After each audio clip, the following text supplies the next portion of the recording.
Hi everybody, so this is week 3, square 7 of the Rosy Outlook crochet along. This is probably one of my favorite squares, so I hope you enjoy it as much as I do. Let's dive in. All right, so our first step is to chain 39, and I already have that here. And we are still using the K hook, but let me tell you, the first time I did this square, it came out 10 by 10. And then the second time I did it, it came out 11 by 11. And I'm using the same gauge of hook and yarn as I did before. So your tension really has a lot of effect on your squares. So if it's coming out slightly different, try changing your hook or adding or subtracting some stitch counts. But just play with a little bit, see what works best for you. And this goes for all the squares moving forward. All right, so let's get to it. Row 1, we're going to double crochet in the 4th chain from hook. So 1, 2, 3, and 4. Do a double.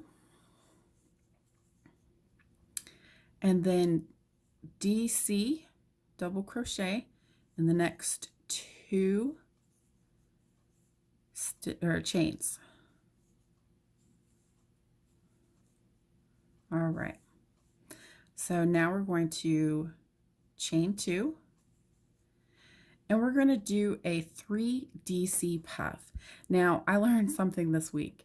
A double crochet puff is different from a puff stitch. Normally, for a puff stitch, you draw up the loop, you get that loose tension, you go back in for more and get more loose tension, and then you pull through everything. We're not doing that. We're doing a variation. It's also known as a cluster. And the puff stitch, all variants of the puff stitch are part of the cluster family. So again, I was doing some research on this weekend. I found out a whole bunch of new stuff. All right, so what we're going to do is the 3 double crochet puff stitch. We're going to yarn over, go through, and we're just going right into that next chain. And we'll pull through, and then pull through 2, and don't complete that double crochet. We're going to go pick up some more stitches. So we're going to go back in that same chain stitch and go through 2 more. So we should have 3 loops, and then yarn over and go right back through that same chain and go 2 more. And now we have 4 loops on the hook. And then we pull through all 4. You see that creates that little cluster, and they look a lot like the puff stitches, just not quite as prominent. All right, next, let's see. Next, we're going to skip 3 chains, 1, 2, and 3. And in this 4th one, we're going to do another 3 double crochet puff. So I pulled through 2, and then I'm going right back in for more. Pulled through 2 more, and now I've got the 3 loops, and then we're going to do 2 more, and then the final 4. So you see, because we did that chain 2 on the top but didn't skip any chains on the bottom, it angles it. And so now we have this like little triangle going on here. And that's what we're going for. We want these angled in towards each other. Look at it as they're kissing. Okay, so we've done our 2 3 DC puffs. Now we're going to chain 2 and DC in each of the next 7 chains. So we just go right after that one and just do 7 double crochets.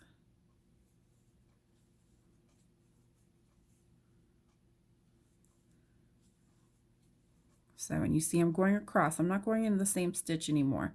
The only time we're going into the same stitch is when we're doing the 3 double crochet puff. I can't get my hook in. All right. So that's 4. I'm going to do 5 and 6 and 7.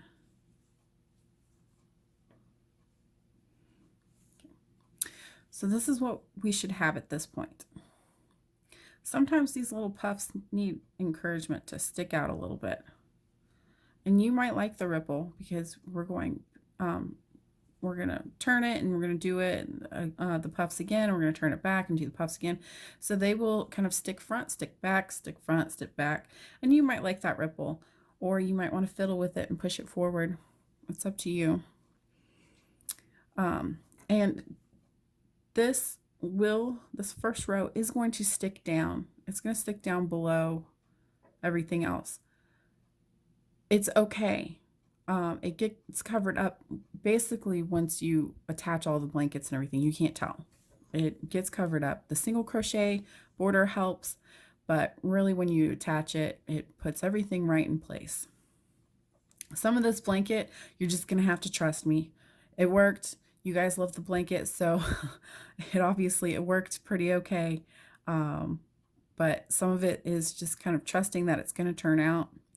And you might decide you have a different way of doing it, and that's totally fine. I completely encourage you making this blanket your own, because after all, this is your blanket. I am just providing a version that I did, but you can change it however you want to. Okay, so our next step is going to be the same as what we did over here. We're going to do a chain 2. And then in that very next chain, we're going to do another 3 double crochet puff.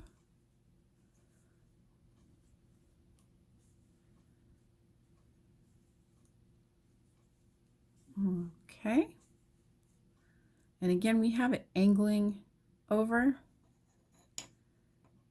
which is just how we want it.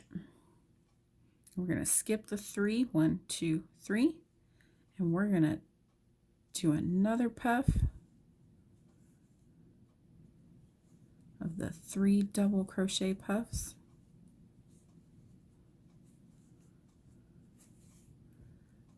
And there you go. So now keep following the pattern just like we did here. We're going to chain 2, do the double crochets, chain 2, do the puffs, chain 2, do the double crochets, and then I'll meet you back at the end, okay?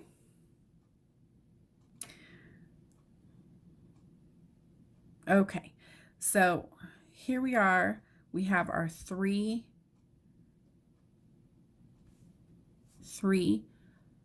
sections of 3 double crochet puffs. So it's 2 puffs per section. And I've done my chain 2, and now we're going to complete it just how we started it with some double crochets. Just go right in that next stitch or next chain, and then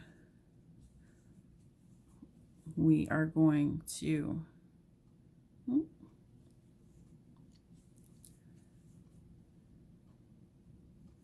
double crochet in the last 4 chains,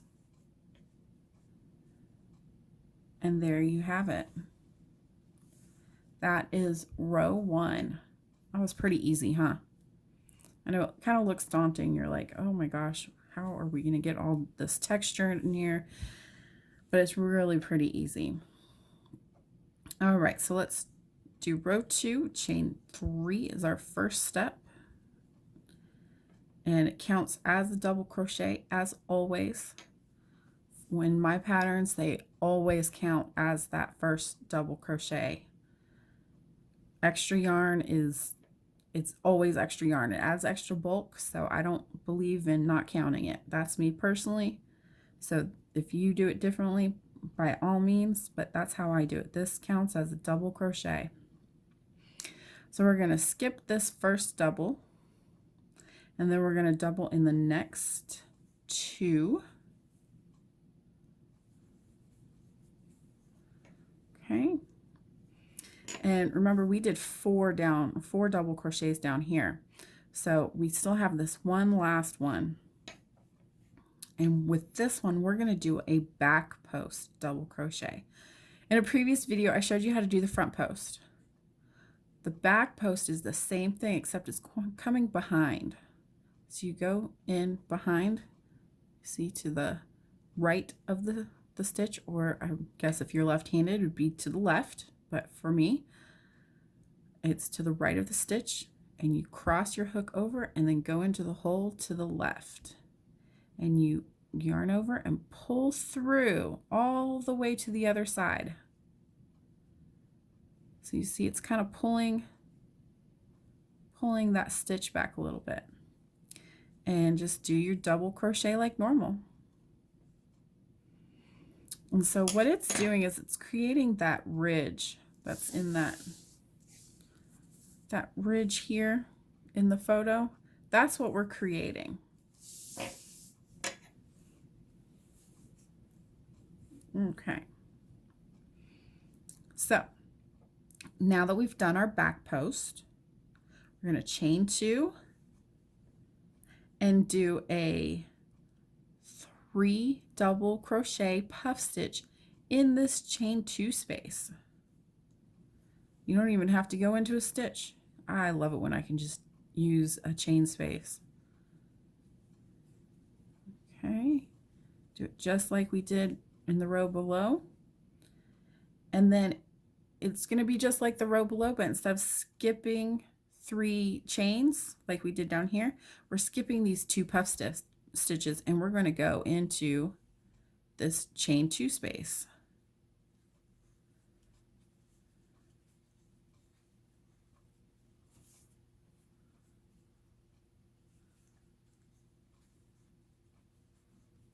All right, so you see we still have that triangle, but instead of that the chain 3 that's down here, we are just skipping those puffs. Okay, and then we chain 2, 1, 2, and we're going to do another back post.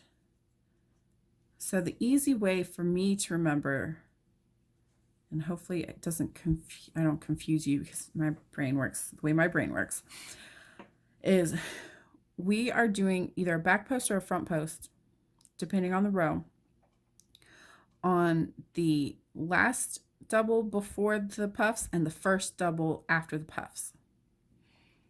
Okay, we're just creating that little ridge on either side of them. And those are the only times in this pattern that we do the back or front doubles. So now we're going to do just a regular double crochet for 5 stitches.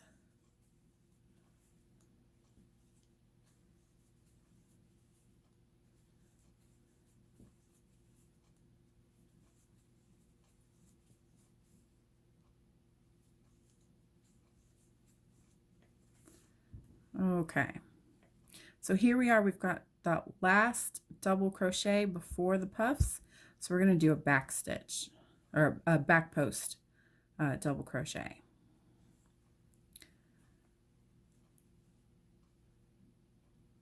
And then we're going to do our puffs just like before. Chain 2, go into that chain 2 space.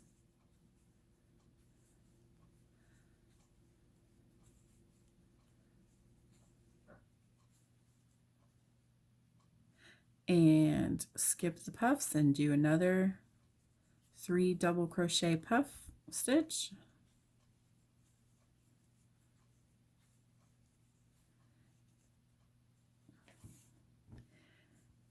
And then chain 2. And we're going to do a back post because this is the first double crochet after the puffs. So you see I'm going in to the right of the double and going down to the left, and then pulling all the way through, and then just double like normal. All right, so keep going. Do the same thing all the way across. You're going to do the 5 double crochets, back post double. You're going to do your chains and your puffs and your chains, and I'll meet you down at the end, okay?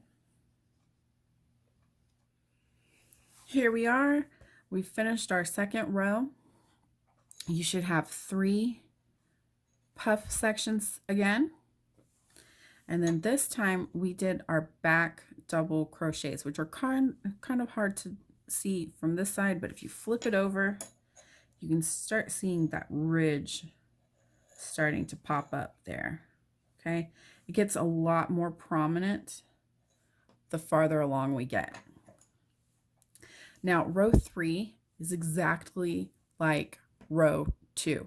The only difference is instead of doing a back post, we're going to do a front post. So let's see how easy this one is, because we've already mastered row 2, so I know you can master row 3. So we do our chain 3, and then our 2 double crochets. And then now we're here where that back post double was. But because we flipped it over, it's now a front on the front. So we're going to front post to keep it going in the same direction. And then we're going to chain 2. And in that 2 chain space, we're going to do that 3 double crochet puff.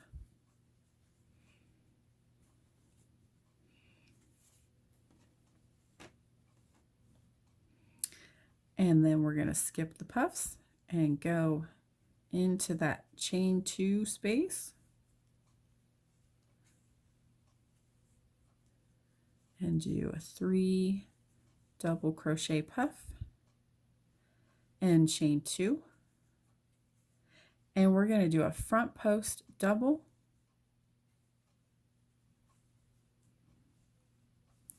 And you see this is starting to pop up more. You can see the effect of the back and the double. So that was just our normal double crochet on row 1.